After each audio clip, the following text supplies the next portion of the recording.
you've talked a little bit about, you've talked about the political, economic, social dimensions that go into building a community. Since your studio is located near the U.S.-Mexico border, you also consider that area's complex economic and political interplay.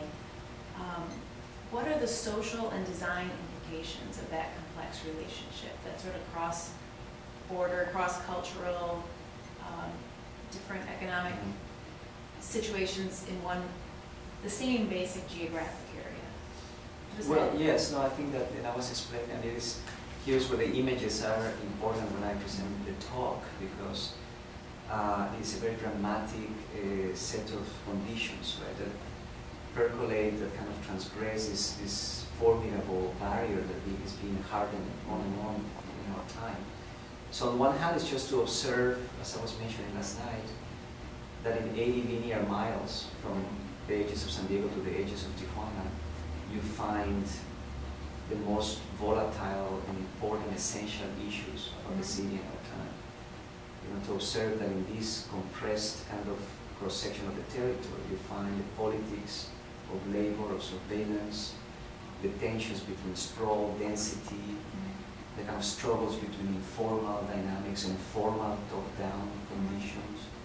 No other place in the world you would find some of the wealthiest real estate like the one found in San Diego's North County, barely 20 minutes away from some of the poorest settlements in Latin America, that this territory somehow is anticipatory of the, the construction of the contemporary city. Post 9/11, I always say, in the way that the city is constantly being divided between mega projects of sort of wealthy redevelopment, surrounded by this circles of poverty, service communities supporting these wealthy kind of gentrified neighborhoods and so on. So all of these issues are compressed in this territory. So this is a laboratory for me, hopefully transcending the cliches of hybridization, multiculturalism, that I feel that also have become instruments to high conflict in this sort of idea of this universal kind of united colors of Benetton, or kind of the melting pot where everybody's happy, all multicolors and so on. And we have tended to sort of forget that beneath that fake sense of difference, there is still very rampant socioeconomic inequalities. So this territory serves as a laboratory. And then, of course, we begin to notice the kind of transactions, recycling energies between these two cities, how they, as they divide themselves right now, as they, well, primarily San Diego is rejecting Tijuana, or the U.S. is again closing its borders in this sort of dramatic kind of fear against the other, right? These cities are being divided in an unprecedented way.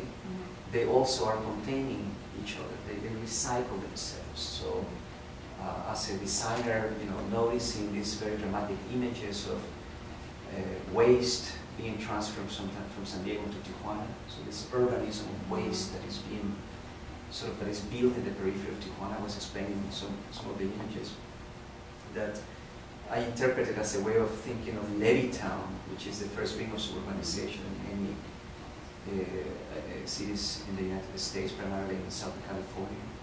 This first ring of suburbanization is being dismantled in order to build a larger, more inflated kind of back-mansionization, let's say, of Southern California.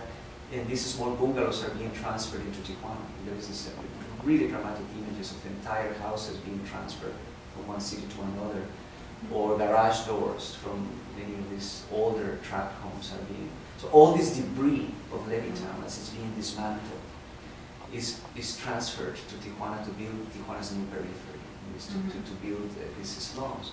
So while waste goes southbound, people go northbound, people, immigrants, into the U.S. And as immigrants settle in many of these mid-city neighborhoods, they further alter the homogeneity of these neighborhoods into a more complex set of social and economic relations.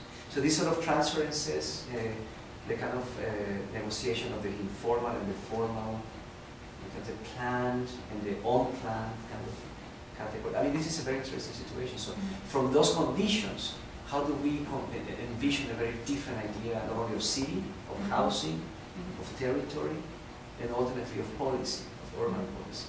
So that's That's the meaning, I think, of working, at the juncture of these two cities.